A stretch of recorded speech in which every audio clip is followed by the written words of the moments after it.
शिवाय, ओम नमः शिवाय। नमः पार्वती पते।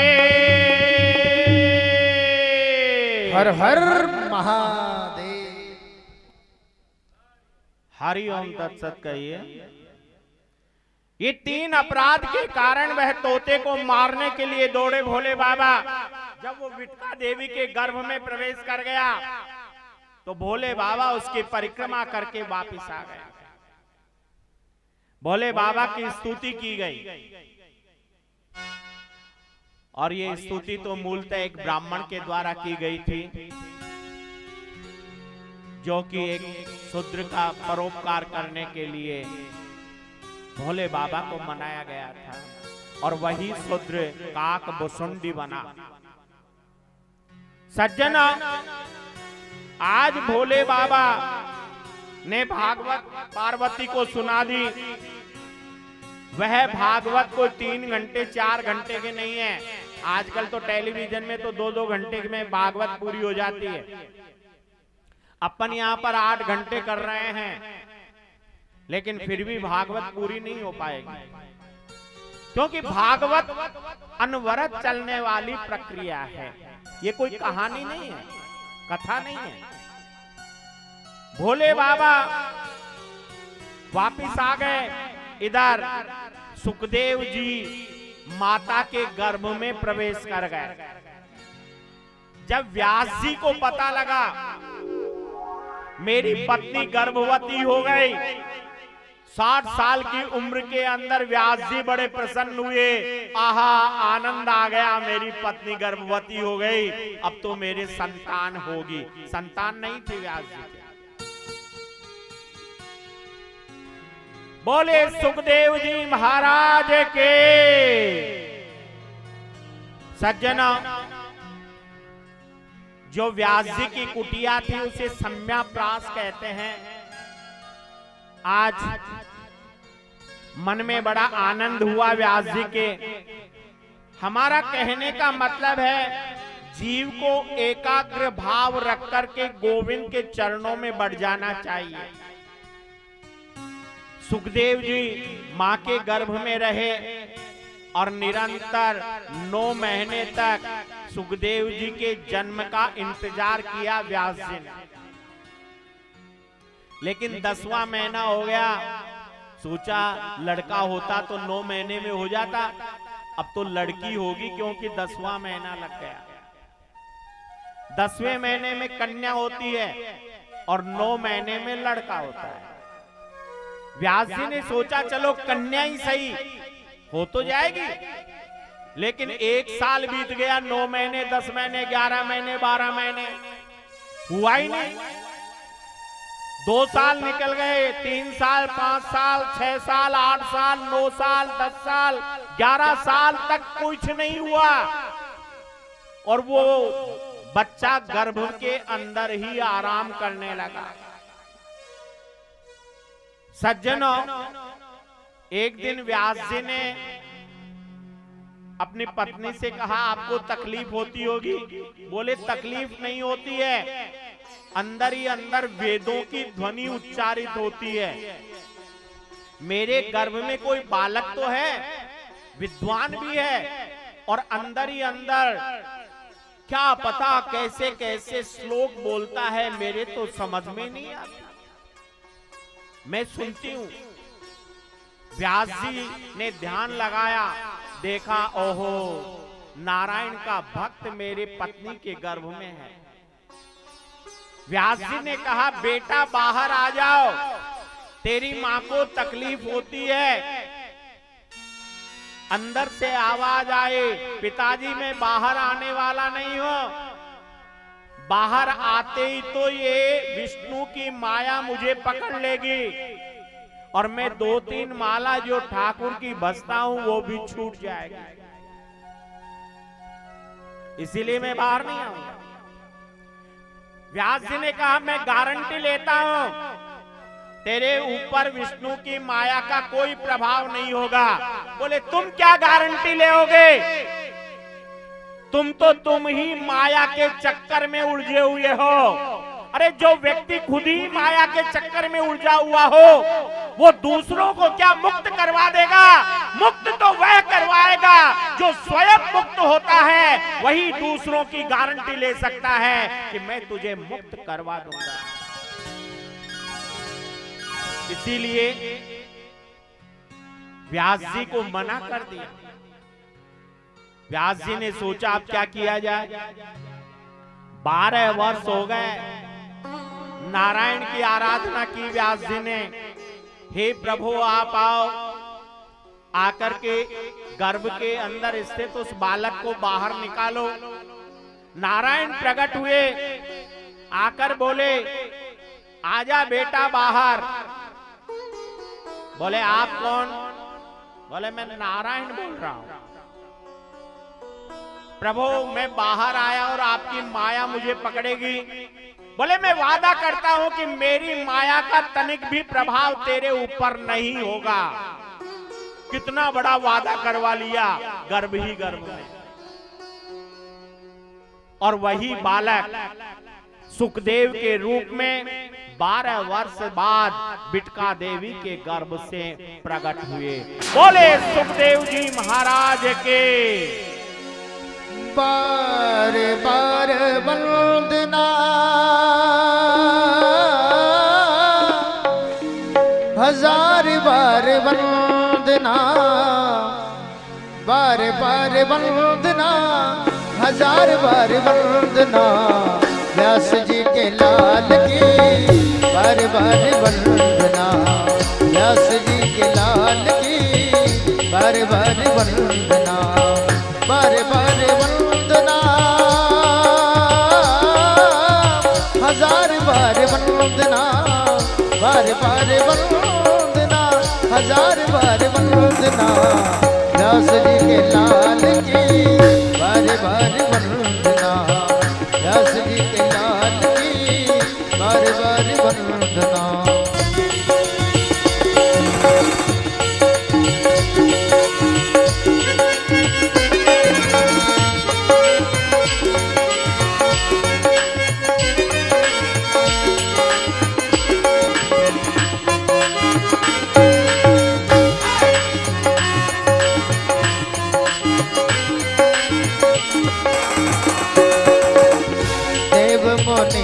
सब फूल बरसावे। सभी लोग मीठी मीठी ताली बजाएं, भगवान का जन्मोत्सव है भैया। सभी लोग मुझे याद करके ताली बजाएं, सुखदेव जी का जन्म हुआ है। 1 2 3 4।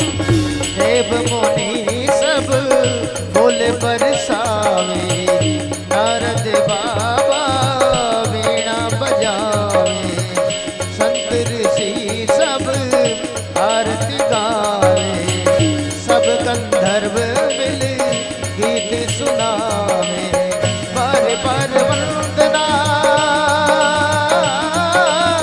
हजार बार वंदना, बार बार वंदना हजार बार वंदना। व्यास जी के लाल की बार बार वंदना, व्यास जी के लाल की बार बार वंदना।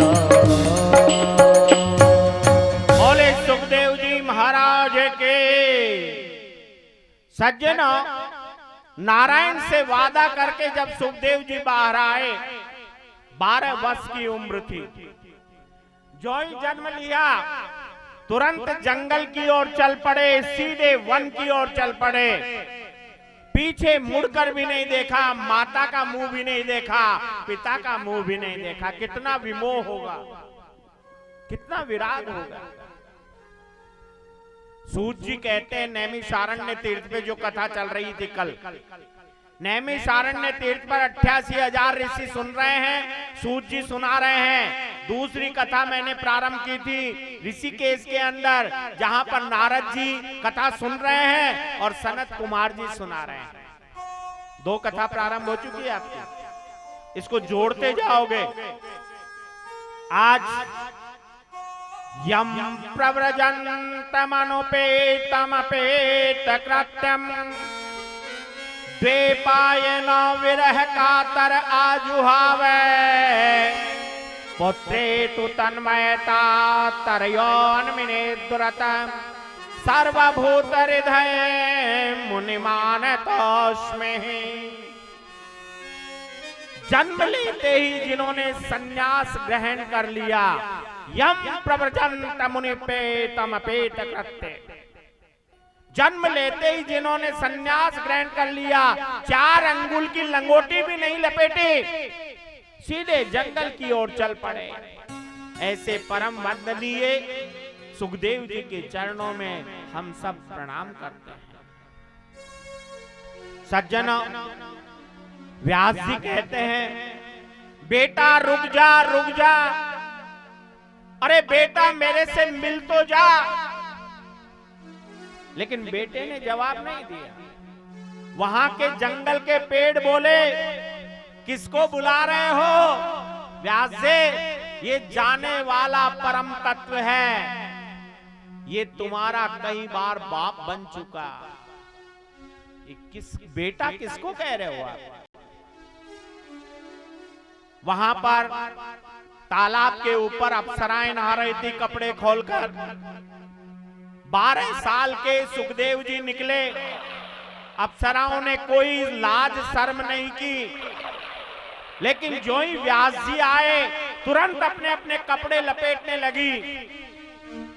व्यास जी ने कहा, मेरा जवान लड़का तुम्हारे सामने से निकल गया और तुमने लज्जा नहीं की, और मुझे वृद्ध को देखकर लज्जा कर रही हो। बोले, सही कर रही हैं व्यास जी, वो जाने वाला परम पिता है। परम पिता के सामने हजारों कपड़े पहन ले तो भी हम नग्गे के नग्गे ही रहते हैं, क्योंकि वो तो आत्मा को पकड़ने वाला है, वो कपड़ों के ऊपर कहां रुकेगा। और तुम लौकिक जीवन के जीव हो, तुम्हारे अंदर स्त्री और पुरुष का भेद है, इसीलिए हम तुझसे लज्जा करते हैं। कितनी बड़ी बात कह दी उन अप्सराओं ने। सज्जना, शैवे पुंसा परो धर्म यतो भक्ति रदोक्षजे अहेतु के प्रतिहता ये आत्मा संप्रसिद्धते। संतों का चरित्र जीवन को सुधार देता है। आपने कबीर को सुना होगा। कबीर ने जन्म लिया पता नहीं कहां, जुलाहे परिवार में पल गया। रैदास के साथ जन्म लिया, लेकिन उसने कह दिया, मैंने जैसी चादर ओढ़ के ठाकुर से प्राप्त की थी, वही चादर ले जाके मैं ठाकुर को संभला दूंगा। मैली चादर ओढ़ के कैसे, मैली चादर ओढ़ के कैसे द्वार बिहारी आओ। मैली चादर ओढ़ के कैसे द्वार बिहारे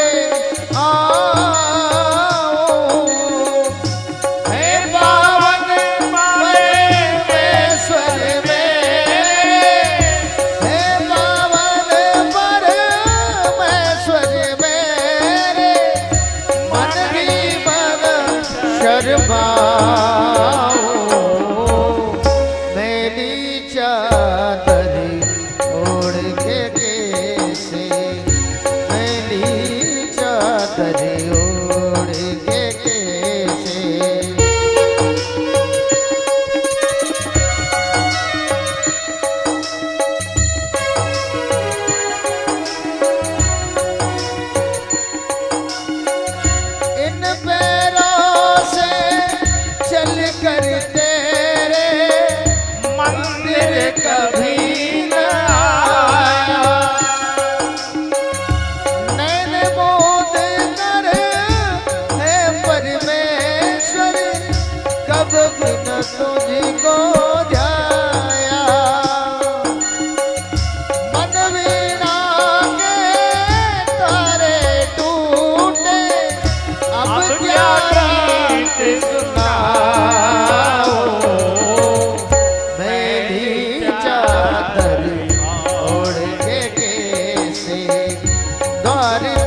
जैसी चादर ठाकुर ओढ़ा के भेजा है वैसी ही ले जाके संभलाओ, बीच में इसके दाग मत लगाओ,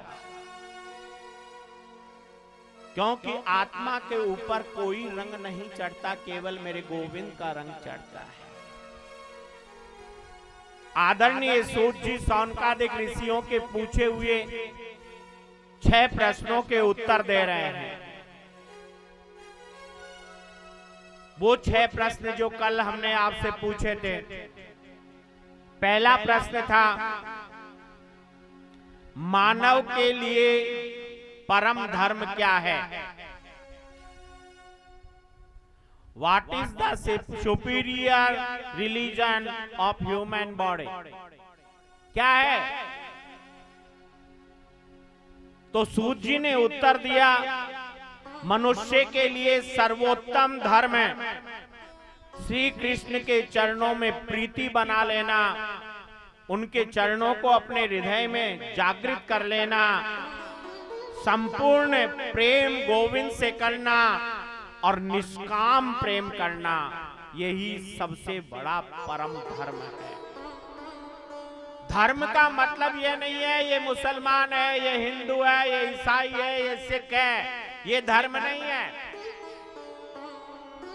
धर्म का मतलब होता है धार्येति धर्म, जो आपने धारण कर रखा है, जिन नियमों का आप पालन कर रहे हो, वही आपका धर्म है।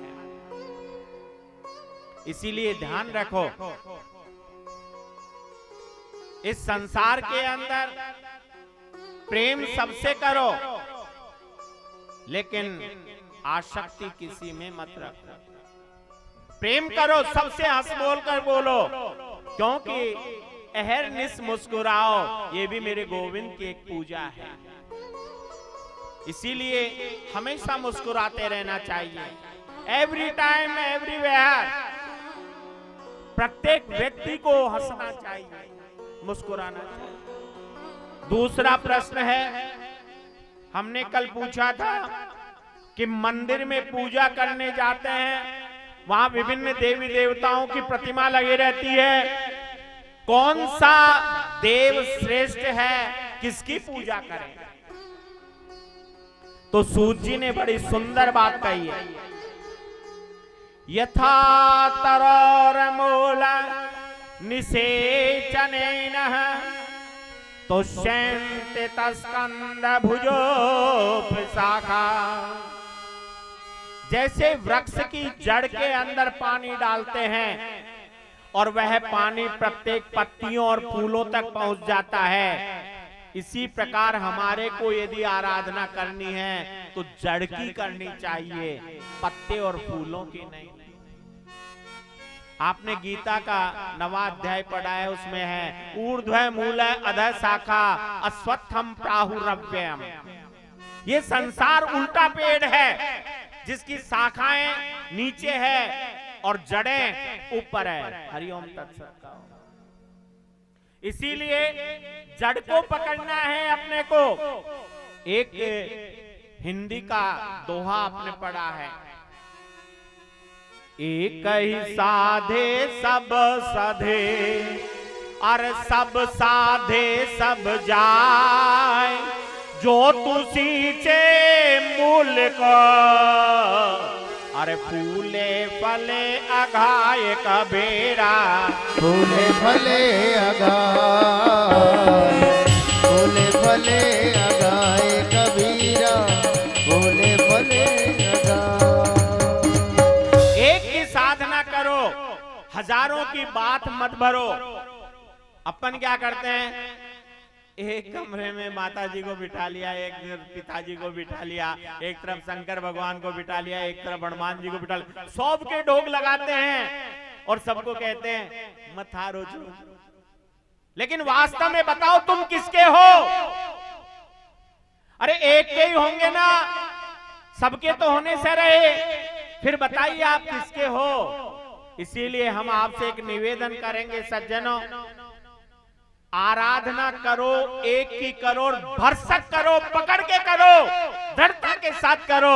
You can find your God, यदि आप दृढ़ता से आगे बढ़ जाओगे तो आपको भगवान मिल जाएगा। आपने गीता का 9वां अध्याय पढ़ा होगा, उसके अंदर एक श्लोक है, अनन्याश्चिन्तयन्तो मां ये जनु पर्युपासते तेषां नित्येभियुक्तानां योगक्षेमं वहाम्यहम्। अनन्याश्चिन्तयन्तो मां, न अन्य कोई दूसरा नहीं, केवल एक की आराधना करो, उसे ही बाप बना लो, बस आपकी नैया पार हो जाएगी। फिर दूसरे को देखे देखी मत करो, ये बालाजी को मानता है, मैं तो शिव जी को मानता हूँ, बालाजी जल्दी हो जाएंगे, शिव जी तो क्या पता मिलेंगे नहीं, फिर वो बालाजी की तरफ बढ़ जाता है, शिव जी को छोड़ देता है। आप किधर के भी नहीं रहोगे। आंखें बंद करके बढ़ जाओ आगे की ओर, और जो ही आंखें बंद करके आगे की ओर बढ़ जाओगे, आपको मेरा गोविंद खड़ा प्राप्त हो जाएगा। आज भगवान का तीसरा प्रश्न था, सूत जी से पूछा था कि भगवान का नाम अजन्मा है तो प्रभु अवतार कैसे लेकर आते हैं। सूत जी कहते हैं भगवान जन्म नहीं लेते, भगवान अवतार लेते हैं। हमेशा ध्यान रखो, बहुत से लोग प्रश्न करते हैं कि साहब भगवान होकर के वो मां के गर्भ में कैसे आ गए। गर्भ में तो विभिन्न प्रकार की विष्ठाएं भरी पड़ी रहती है, भगवान गर्भ में कैसे आ जाएंगे। बिल्कुल सही पूछता है। इसीलिए हम कहते हैं कि भगवान जन्म नहीं लेते। आप जब राम अवतार देखोगे, कृष्ण अवतार देखोगे, तो आपके दिमाग की ये ग्रंथि खुल जाएगी, क्योंकि कौशल्या के सामने स्वयं नारायण के रूप में स्वयं नारायण प्रकट हुए हैं। गर्भ में केवल वायु थी और मेरे नारायण ही छोटे से बालक के रूप में बनकर के मां कौशल्या की गोद में चले गए, अवतार ग्रहण किया है। रामचरितमानस भी कहती है, जब जब होए धर्म की हानि बाढ़े असुर महाभिमानी। राम सिया राम जय जय राम, राम सिया राम जय जय राम।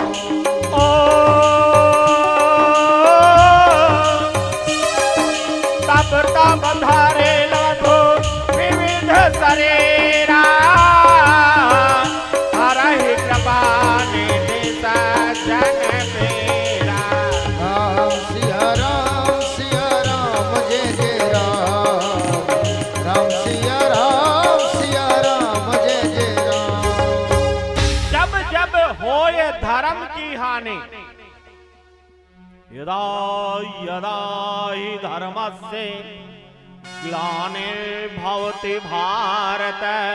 जब जब धर्म की हानि होती है, वही बात है, आप भागवत की चौपाई लीजिए, भागवत का श्लोक लीजिए, गीता का श्लोक लीजिए और रामचरितमानस की चौपाई लीजिए, तीनों के तीनों एक जैसा अर्थ निकालते हैं। उठा के देखना आप। इसका मतलब God is everywhere, there is nothing except the God. भगवान सब जगह है, ऐसी कोई जगह नहीं है जहां मेरा गोविंद निवास नहीं करता है। सज्जना, शास्त्र के परिप्रेक्ष्य में देखें तो मेरे गोविंद के 24 अवतार हैं। इनमें 10 अवतार महत्वपूर्ण माने गए हैं और उनमें भी 2 अवतार और ज्यादा महत्वपूर्ण हैं। पहला अवतार है मेरे गोविंद का सनत, सनंदन, सनातन और सनत कुमार, ये चारों भाई मेरे गोविंद के अवतार हैं। दूसरा है बराह अवतार, जो हम कथा में सुनेंगे। तीसरा है संत नारद अवतार, ये भी सुनेंगे। चौथा है नर और नारायण का अवतार। पांचवा है कपिल मुनि का अवतार। छठा है दत्तात्रेय जी का अवतार। सातवां है यज्ञ भगवान का अवतार। आठवां है श्री ऋषभ देव जी का अवतार। नवा है पृथु जी का अवतार। 10वां मत्स्य अवतार। 11वां कच्छप अवतार। 12वां धन्वंतरी अवतार और 13वां महत्वपूर्ण अवतार है जिसको आप बार बार कहते हो, मोहन रूप बनायो मुरारे, अब के तुम्हारी बारी गोकुल में आ गए, गोकुल में आ गए। इस दिन शिव भोले भंडारे, इस दिन शिव भोले भंडारे, बन कर कीर्ति पुरारे गोकुल में आ गए। पार्वती भी मना के हारे, पार्वती भी मना के हारे, ना माने के पुरारे गोकुल में आ गए, गोकुल में आ गए। पार्वती जी मना के भारी, ना माने त्रिपुरारी गोकुल में आ गए हैं, गोकुल में आ गए। तो ये 13वां अवतार है। 14वां अवतार नरसिंह अवतार परसों देखेंगे अपन। 15वां अवतार वामन भगवान का अवतार, ये भी परसों वामन जयंती है। एकादशी की दोपहर को बारिश आ जाएगी और उसी दिन मेरे वामन भगवान का प्रागट्य हुआ था और यहाँ पर भी उसी दिन प्रागट्य होगा। 16वां अवतार परशुराम जी का अवतार है। 17वां महर्षि वेद व्यास का अवतार है। 17वां आदरणीय प्रभु श्री राम जी का अवतार है। 17वां वेद व्यास जी का और 18वां राम का अवतार है। 19वां बलराम जी का अवतार है और 20वां मेरे मेरे प्यारे प्यारे लाला कृष्ण का अवतार है। 21वां हरि अवतार है जो हो चुका। 22वां हंस अवतार है, ये भी हो चुका। 23वां बुद्ध अवतार है, ये भी हो चुका। और 24वां अवतार कल्कि अवतार है, ये गुजरात प्रांत में होगा और गुजरात प्रांत के एक छोटा सा शहर है होगा जिसके अंदर एक राजा का लड़का बनेगा और वह घोड़े पे सवार होगा जिसे कल्कि नाम दिया जाएगा और ये पूरे संसार का राजा बनेगा। इनमें सबसे प्यारे प्यारे 2 अवतार माने गए हैं क्योंकि ये नर रूप में है। राम कृष्ण दो एक हैं, अरे अंतर नहीं निमेष, इनके नयन गंभीर हैं, इनके चपल विशेष कबीरा, इनके चपल विशेष, इनके चपल विशेष कबीरा, इनके चपल विशेष। राम के नेत्रों में गंभीरता है सज्जना और मेरे गोविंद के नेत्रों में बड़ी चंचलता है। वस्तुतः राम और कृष्ण दोनों एक ही तत्व हैं, कोई अंतर नहीं है। बहुत से लोग कहते हैं, राम कथा कहने वाले, कि साहब राम जी 13 कला अवतार थे और कन्हैया 16 कला अवतार है, कहते हैं ना। लेकिन मूलतः राम जी भी 16 कलाई अवतार थे। बिना 16 कला के नारायण का अवतार होता ही नहीं है। केवल 3 कलाएं राम जी ने छुपाकर रख रखी थी, प्रकट नहीं की, बाकी कला तो 16 ही थी। इसलिए राम भी वही है जो मेरा गोविंद है। में सुंदर है दो नाम, दो नाम, दो नाम। जग में सुंदर है दो नाम, चाहे कृष्ण कहो या राम। बोलो राम राम राम, बोलो राम राम राम, बोलो राम राम राम, बोलो राम राम राम। जग में सुंदर है दो नाम, चाहे कृष्ण कहो या राम। बोलो राम राम राम, बोलो राम राम राम, बोलो राम राम राम, सीता राम राम राम।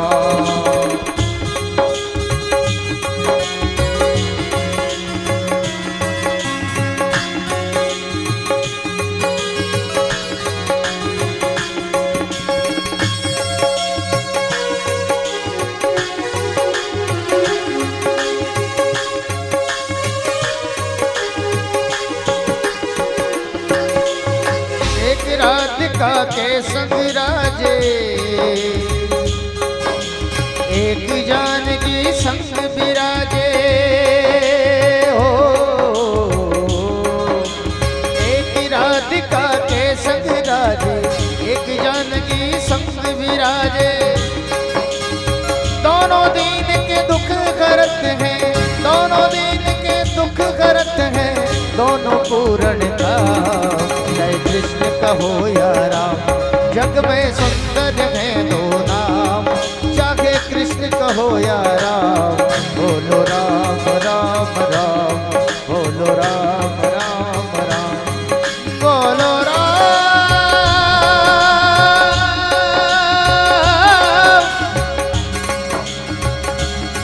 बोलो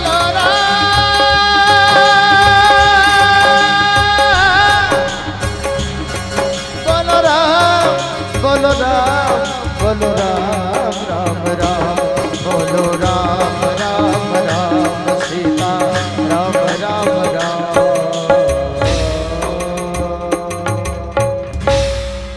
सज्जन और राम के जीवन में जो अनुभव है किया है, राम ने जो किया है वो करना चाहिए, और गोविंद ने जो कहा है वो करना चाहिए, किया है वो मत करने लग जाना।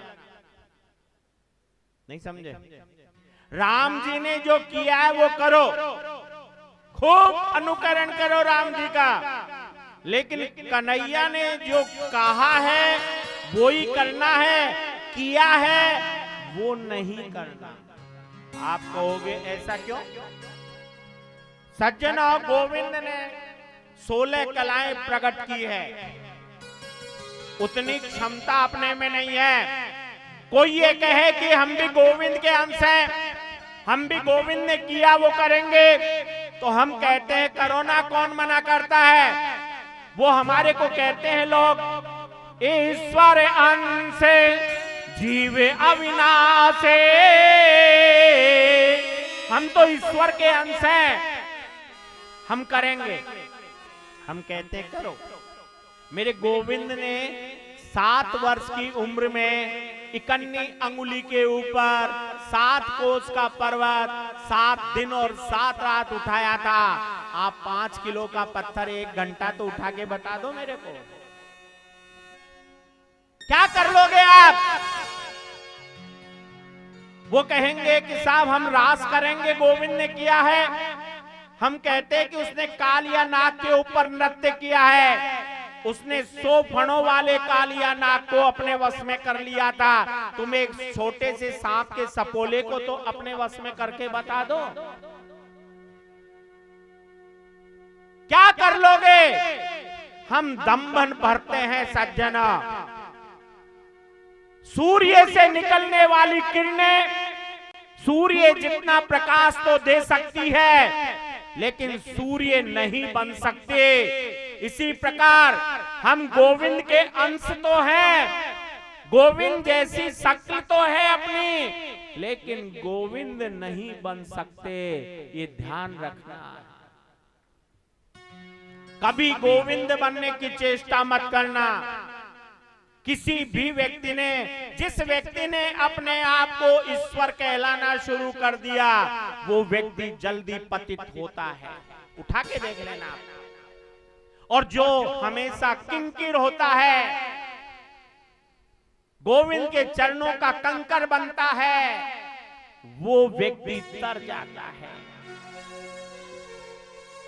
अपने तो एक ही बात कहनी है, थे तो पलक उघाड़ो दीना, नाथ सेवा में दासे कद के खड़े।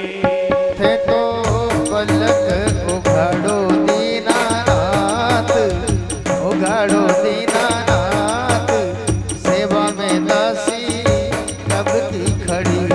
ओ थे तो पलक उघाड़ो दीनानाथ, सेवा में दासी कब की खड़ी। साजन या दुश्मन होए बैठा सबने लागू पड़े। साजन या दुश्मन होए बैठा सबने लागू कड़ी।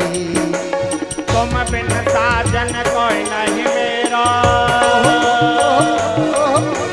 तुम बिन साजन कोई नहीं मेरो। नाव समुद्र अड़े थे तो राधे। थे तो पलक उघाड़ो दीनानाथ, सेवा में दासी कब की खड़ी।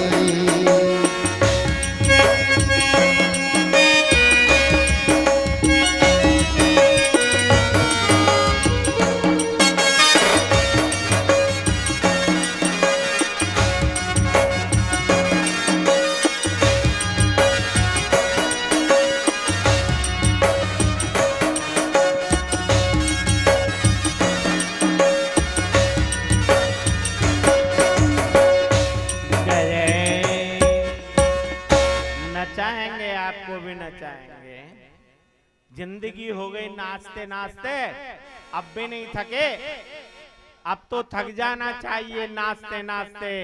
अब तो गोविंद के सामने केवल एक ही बात कहो, थी तो पलक उघाड़ो दीना, नाथ सेवा में दासे कद के खड़े। थे तो पलक उघाड़ो दीनानाथ, सेवा में दासी कब की खड़ी।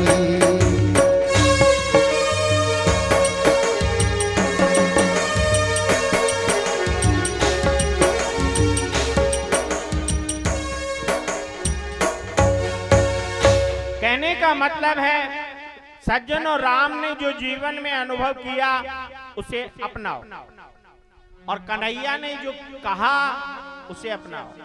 कन्हैया ने कहा, निष्काम कर्म करो, कर्मण्येवाधिकारस्ते मां फलेषु कदाचन। कर्म कर, फल की इच्छा मत कर। चौथा अध्याय स्पष्ट कहता है। इसीलिए यहाँ पर व्यास जी जब उसे लेने के लिए गए सुखदेव जी को, लेकिन सुखदेव जी वापस नहीं आए। उन्होंने भागवत लिखने का, महर्षि वेद व्यास जी का मूल प्रयोजन क्या है? किसी भी उपाय से मन गोविंद के चरणों में लग जाए। इसीलिए महर्षि वेद व्यास ने भागवत ग्रंथ लिखा है। और इस भागवत ग्रंथ में ऋषियों ने प्रश्न कर लिया, क्योंकि इस व्यास जी ने कौन थे ये, और इन्होंने भागवत की रचना क्यों की? हमने तो सुना है कि उनके पुत्र के बारे में, सुखदेव जी के बारे में, कि वो तो लंगोटी लगाए बिना ही जंगल में चले गए थे। फिर वेद व्यास जी ने सुखदेव जी को भागवत कैसे सुनाई, हमें सुनने की इच्छा हो रही है। सज्जनों, व्यास जी ने सोचा,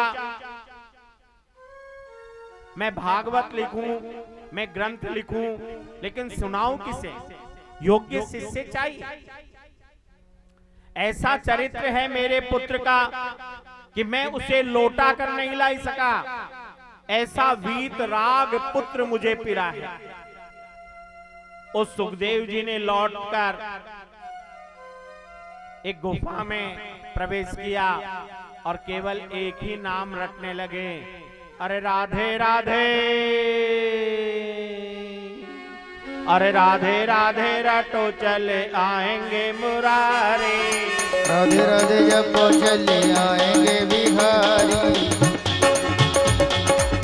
आएंगे बिहारी चले आएंगे बिहारी, आएंगे बिहारी चले आएंगे बिहारी।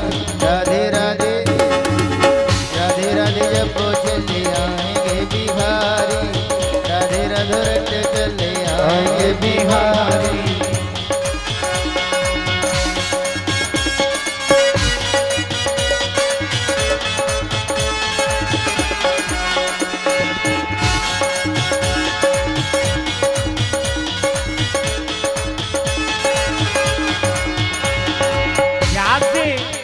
ऐसे पुत्र को लेने के लिए जा रहे हैं, लेकिन खूब प्रयास किया, बेटे को मनाकर नहीं ला सके। सूत जी ने कहा, बड़ा सुंदर प्रश्न किया है, आपका नारायण के पुत्र हैं ब्रह्मा, ब्रह्मा के पुत्र वशिष्ठ, वशिष्ठ के पुत्र शक्ति, शक्ति के पराशर और पराशर के महर्षि वेदव्यास हुए।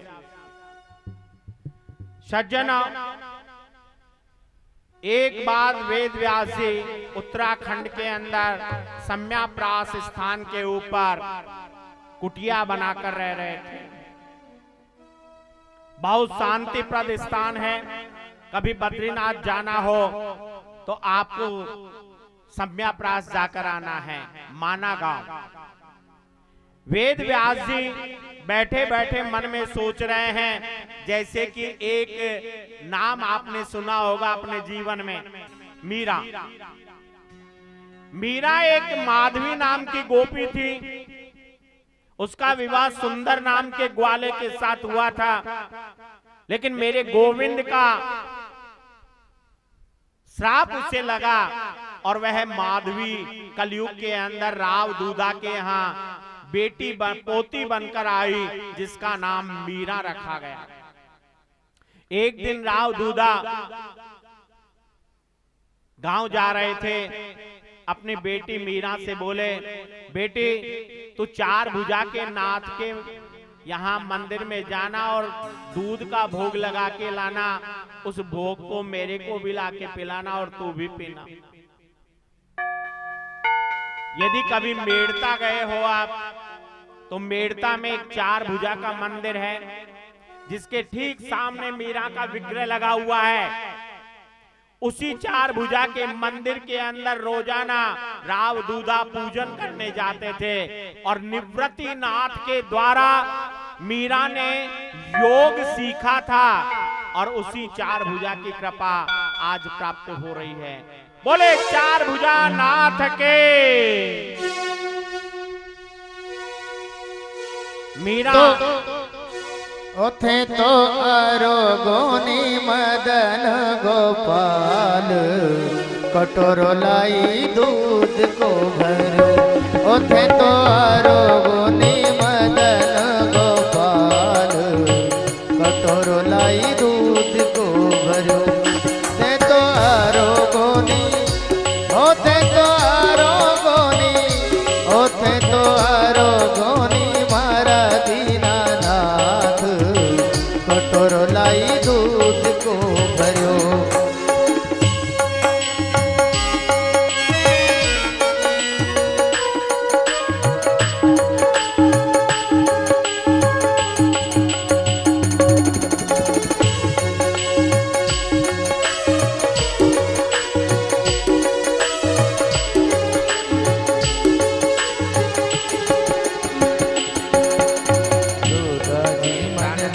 बुलावन जद में आई चाल, दूधा जी में बुलावन जद में आई चाल।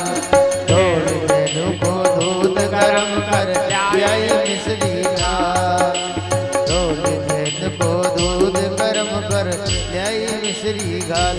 कैया रोट गयो, हाँ कैया रोट गयो मेड़तियो भगवान, लाई दूध को भरो। ओ कैया रूठ गयो रे, ओ कैया रूठ गयो रे, ओ कैया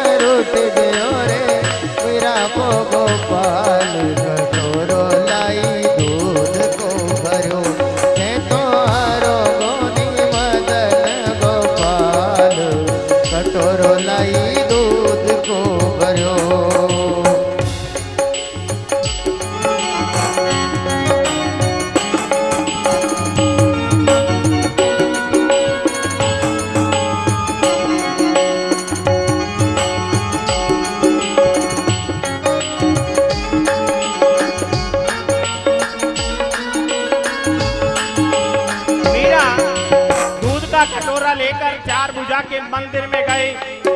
मेरे गोविंद से कहने लगे, हे गोविंद दूध पी ले, लेकिन मूर्ति कैसे आ जाए दूध पी ले। मीरा बैठी रही, बोले यदि तुम दूध नहीं पियोगे तो मैं तुम्हारे देरी के ऊपर अपने प्राण त्याग दूंगी। श्याम सलोना दूध आरोगो साचे बात बतावा। अरे श्याम सलोनो दूध आरोगो साची बात बतावा। अरे बिना पियायो दूध कटोरो पाछे परत न जावा। बिना पियायो दूध कटोरो पाछी परत न जावा। देशु सावरिया देशु सावरिया चरणा में देहि त्याग कटोरो लाई दूध को भरो। ओथे तो आरोगोनी ओथे तो आरोगोनी राधे ओथे तो आरोगोनी मदन गोपाल। कटोरो लाई दूध को भरो। ओथे तो आरोगोनी मदन गोपाल।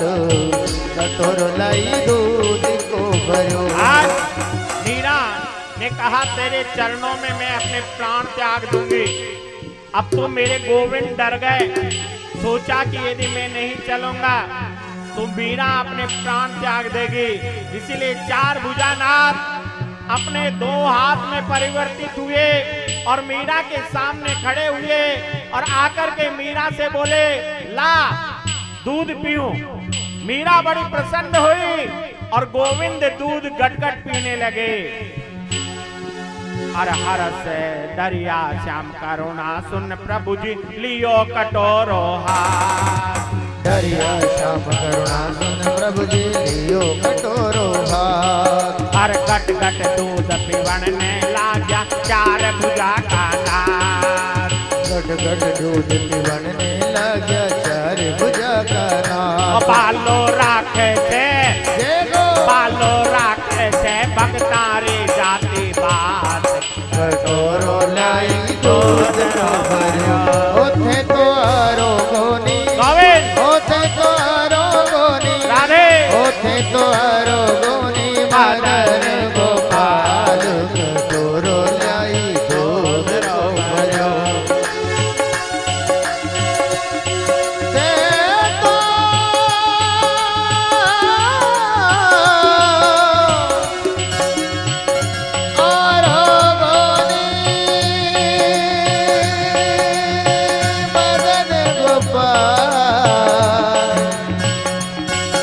कटोरो लाई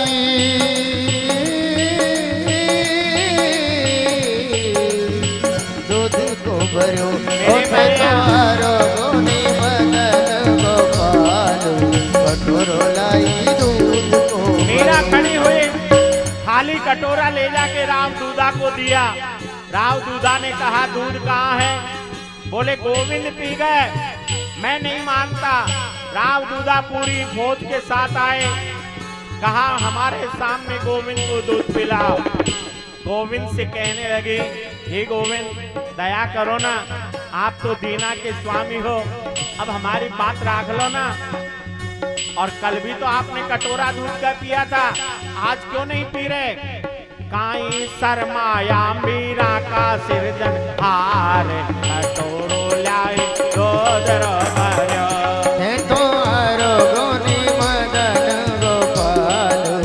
कटोरो लाई दूध को भरो। मीरा ने कहा, मेरे गोविंद ने सोचा कि मीरा की बात पूरी नहीं हो रही, इसीलिए मेरे गोविंद तुरंत वहां प्रकट हुए और गोविंद ने दोबारा कटोरा अपने हाथ में लिया।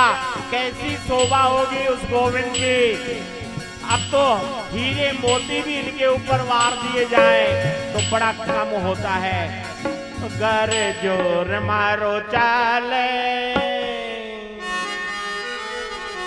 घर जोर मारो चाले, हीरा मोतिया सो नजर उतार दूं। घर जोर मारो चाले, हीरा मोतिया सो नजर उतार दूं।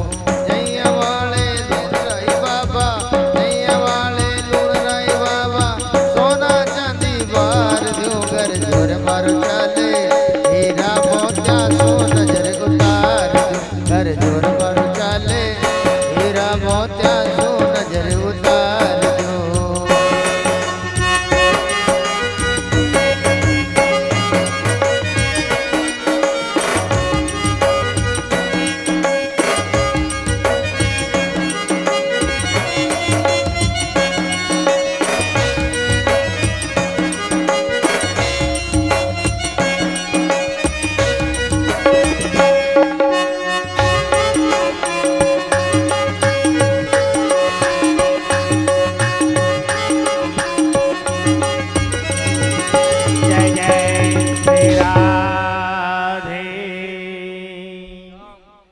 बोले चार भुजा नाथ के, बोले मीरा के। मीरा ने ही मेरे गोविंद को पहचाना था, इसीलिए मीरा ने एक ही बात कही थी, गोविंद मेरो है, गोपाल मेरो है। गोविंद मेरो है, गोपाल मेरो है। राधा मुरारी घनश्याम मेरो है, यो बाके बिहारी घनश्याम मेरो है। गोविंद मेरो है, गोपाल मेरो है। गोविंद मेरो है, गोपाल मेरो है।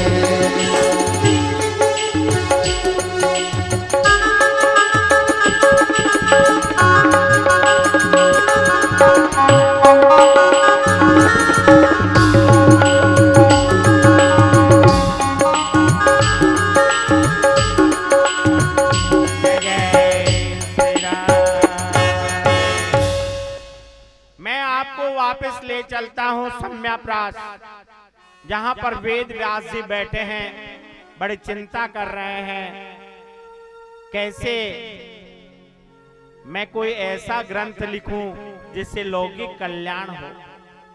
व्यास जी ने देखा दुनिया नाच रही है, खाना पीना सोना उठना बैठना, केवल हंसी करते हैं लोग और इसी में सारा जीवन व्यतीत कर देते हैं।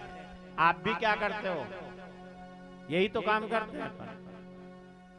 सुबह उठते हो, खाया पिया चल दिया, काम किया, ऑफिस जाकर वापस आए और फिर उसी गोरख धंधे के अंदर चल पड़ते हो। सज्जनों, इसीलिए वेद व्यास जी ने नारायण के द्वारा ब्रह्मा जी को जो वेद पढ़ाया गया था वो एक था, पहले एक ही वेद था। व्यास जी ने नारद जी से और ब्रह्मा जी से वही एक वेद पढ़ा था। आज व्यास जी ने सोचा कि कलयुग आ गया, ये लोग इस एक बड़े वारे वेद को कैसे पढ़ेंगे, आलस्य करेंगे। इसलिए उन्होंने उस वेद के 4 भाग कर दिए, ऋग्वेद, यजुर्वेद, सामवेद और अथर्ववेद। इन चारों वेदों में विभाजित कर दिया उस वेद में। लेकिन फिर भी व्यास जी के तसल्ली नहीं हुई, सोचा लोग इस वेद को भी नहीं पढ़ेंगे, इसीलिए वेदों के और टुकड़े किए, छोटे छोटे संहिताएं बनाए, जिसको उपनिषद कहा जाता है। ये 108 उपनिषद बनाए, तसल्ली नहीं हुई, पुराण लिख दिए, लेकिन फिर भी कोई तसल्ली नहीं हुई। एक दिन बैठे बैठे मन में सोच रहे थे कि ऐसे लोगों का आध्यात्मिक चिंतन कैसे हो, कैसे लोग आध्यात्मिक चिंतन की ओर बढ़ सके। हम बहुत से लोगों को जानते हैं, देखते हैं, आप भी देखते हो, जब अपने बेटे की बारात निकलती है ना, बेटा दूल्हा बनकर के घोड़े पे बैठता है और बाप भरे बाजार के अंदर ठुमके लगा लगा करके उस बैंड वाले के सामने नाचता है। नहीं नाचता है? नहीं नाचता है क्या? बाप नाचता है बेटे के सामने, देखो कितनी बड़ी विडंबना है, और उस घोड़ी के सामने नाच रहा है, और फिर नोटों की गड्डियां वार वार करके अपन बैंड वालों को देते हैं। लेकिन आपको कह दिया जाए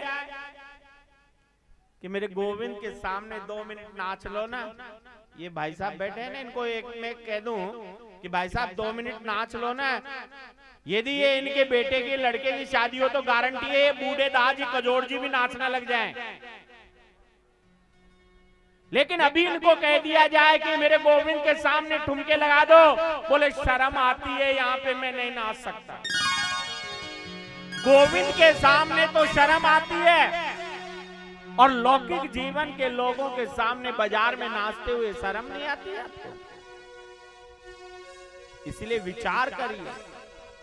वेद व्यास जी यही सिखाते हैं अपने को। शास्त्र कहते हैं परमात्मा के कीर्तन में नाचने से लोगों को 84 लाख योनियों में नहीं नाचना पड़ता, और लौकिक जीवन की बारात में नाचने पर 84 लाख योनियों में नाचना पड़ेगा। पग घुंघरू बांध मीरा नाची रे, पग घुंघरू बांध मीरा नाची रे। लोग कहे मेरा भाई बावरिया,